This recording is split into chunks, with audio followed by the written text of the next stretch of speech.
জন্ম, জীবন আর স্বপ্ন সব ছিল পাকিস্তানে, কিন্তু এখন সেই দেশই দিচ্ছে বের করে দেয়ার নির্দেশনা। আফগান উদ্বাস্তুরা বলছেন তারা কোনোদিন আফগানিস্তান দেখেইনি, তবু ফিরতে হচ্ছে সেই দেশে যেখানে ঘর নেই, ভবিষ্যৎ নেই, নিরাপত্তাও নেই।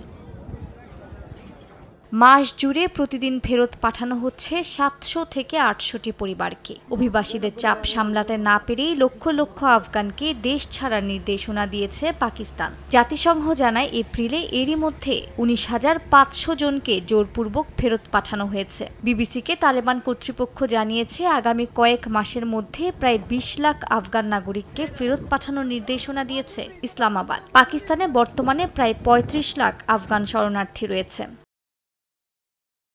আফগানিস্তানের রাজধানী কাবুলে তালেবান সরকারের সঙ্গে বৈঠক করেছেন পাকিস্তানের পররাষ্ট্রমন্ত্রী ইসহাক দার। বৈঠকে জোরপূর্বক আফগান নাগরিকদের ফেরত পাঠানোকে অমানবিক হিসেবে আখ্যা দিয়েছেন আফগান পররাষ্ট্রমন্ত্রী আমির খান মুত্তাকি। একই সঙ্গে এই গণনির্বাসন নিয়ে উদ্বেগ প্রকাশ করেছেন তালেবান মুখপাত্র।